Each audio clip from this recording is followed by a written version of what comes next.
शाह महमूद कुरैशी 9 मई के मजीद 2 मुकदमात से बरी। शादमान थाना और बेकरी नजर आतिश करने के मुकदमात का महफूज फैसला सुना दिया गया। ATC लाहौर के जज मंजर अली गिल ने कोट लखपत जेल में फैसला सुनाया। जुर्म साबित होने पर डॉक्टर यास्मीन राशिद, मियां महमूद रशीद को 10-10 साल कैद की सजा सुना दी गई। एजाज चौधरी, उमर सरफराज चीमा, आयशा भुट्टा को भी 10-10 साल कैद की सजा। अदालत ने आलिया हमजा और सनम जावेद को 5-5 साल कैद की सजा सुना दी। थाना शादमान जलाने के मुकदमे में 12 मुल्जिमान को बरी करने का हुक्म। बरी होने वालों में सलमान अहमद, अब्दुल कादिर, फैजान, तैयब सुल्तान शामिल। बेकरी नजर आतिश करने के मुकदमे में 10 मुल्जिमान को बरी कर दिया गया। लाहौर में 9 मई के 3 मुकदमात का फैसला सुनाया जा चुका। अदालत ने तीनों मुकदमात में 31 मुजरिमान को सजाएं सुनाई। शाह महमूद कुरैशी 9 मई के 3 मुकदमात से बरी हो चुके। शाह महमूद कुरैशी के खिलाफ 9 मई के लाहौर में 11 मुकदमात जेरे समात हैं।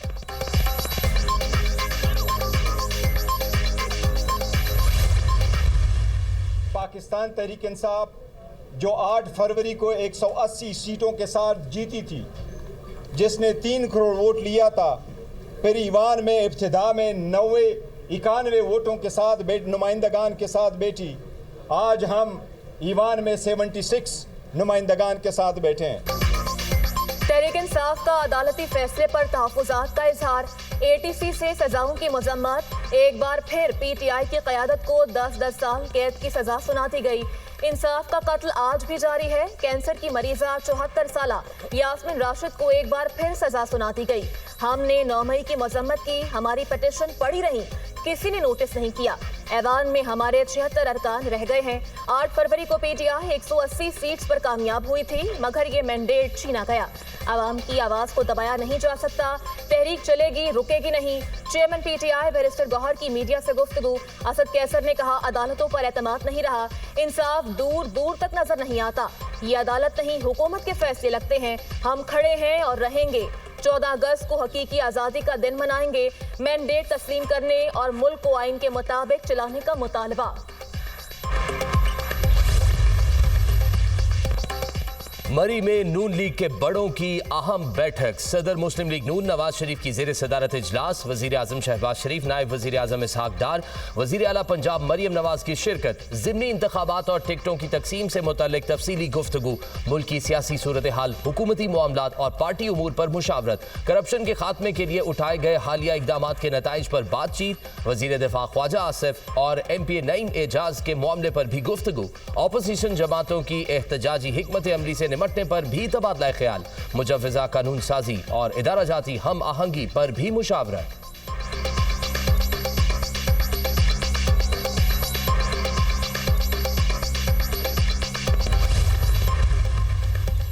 कौमी असेंबली का इजलास। पॉइंट ऑफ ऑर्डर पर बात की इजाजत न मिलने पर PTI का शदीद एहतजाज। ऑपोजिशन अरकान की हंगामाराई और नारेबाजी।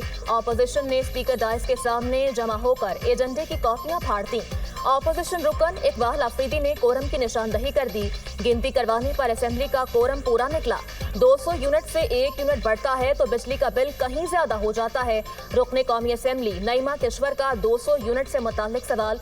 300 यूनिट तक लाइफ लाइन सारिफीन की हद बढ़ाने से 275 अरब की सब्सिडी देना पड़ेगी।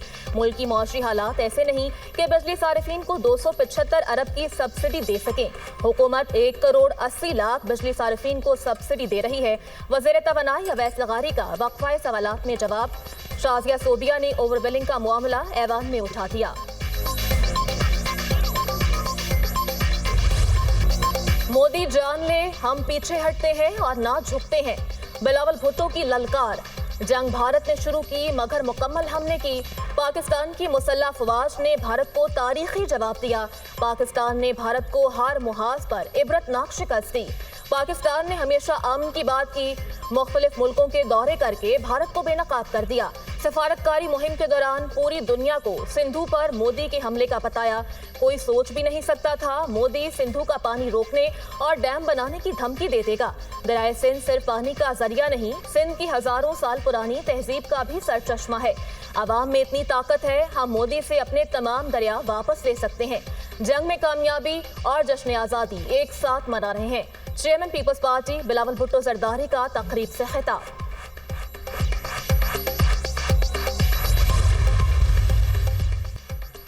कारोबारी इदारों का मुल्की मुआशी समत पर एतमाद का एतराफ। वजीर आजम का गैलप सर्वे बिजनेस कॉन्फिडेंस इंडेक्स रिपोर्ट पर इजहार इत्मीनान। कारोबारी इदारों का एतमाद 4 साल की बुलंद तरीन सतह पर पहुंचना इंतहाई खुशाइंद है। हुकूमती इकदाम और इस्लाहात से सिस्टम में शफाफियत आई है। ताजर बरादरी के लिए आसानियां पैदा हुई हैं। हुकूमत ने कारोबार और सरमायाकारी के लिए नई राहें खोली हैं। हर दिन बेहतर होते हुए मुआशी इशारे पॉलिसियों और शफाफियत का सबूत है।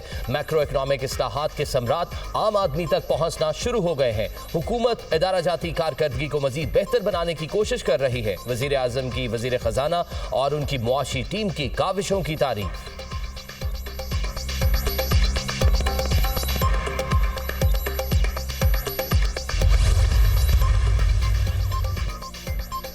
सिंध सूफियों की धरती कहलाती है। सूफियों ने हमेशा अमन और मजहबी रवादारी का दर्स दिया।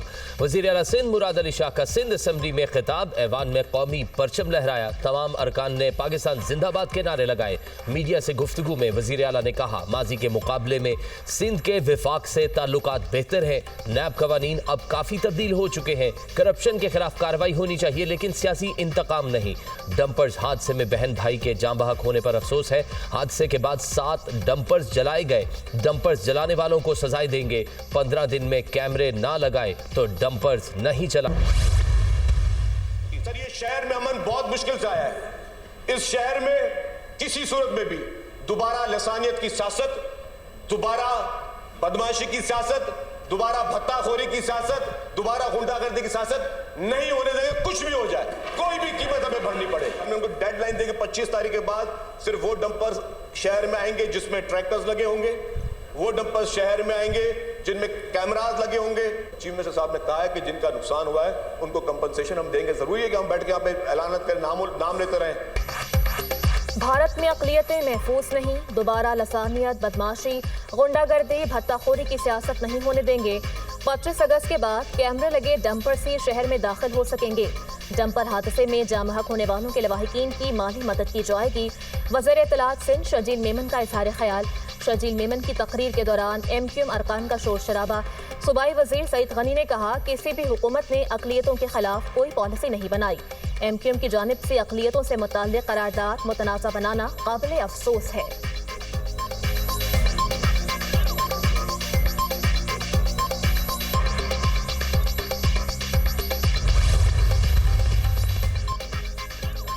भारत दोबारा गलती करेगा तो मजीद हजीमत उठाना पड़ेगी। दुनिया ने पाकिस्तान के मौक़िफ़ की हिमायत की। पाकिस्तान तो खुद दहशतगर्दी का शिकार है। कायम मकाम गवर्नर पंजाब मलिक अहमद खान की मीडिया से गुफ्तगू। कहा, हम 14 अगस्त को अहद तजदीद वफा करते हैं। जश्न आज़ादी के दिन को एहतजाज के दिन में तब्दील करना मुनासिब नहीं।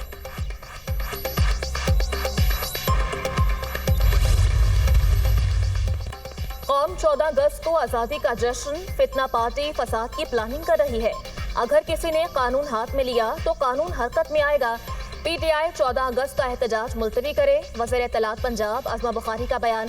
कहा, कौमी दिन पर एहतजाज किसी मुहिब्बे वतन का एजेंडा नहीं हो सकता। किसी फसादी टोले को अवाम की खुशियाँ खराब करने की इजाज़त नहीं दी जाएगी।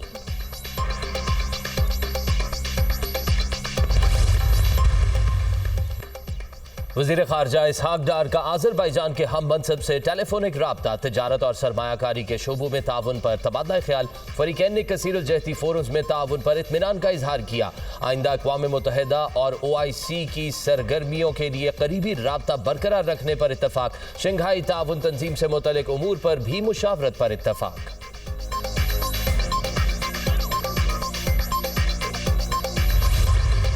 मार्का हक में शानदार फतह ने आज़ादी के जश्न में नई रूह फूंक दी।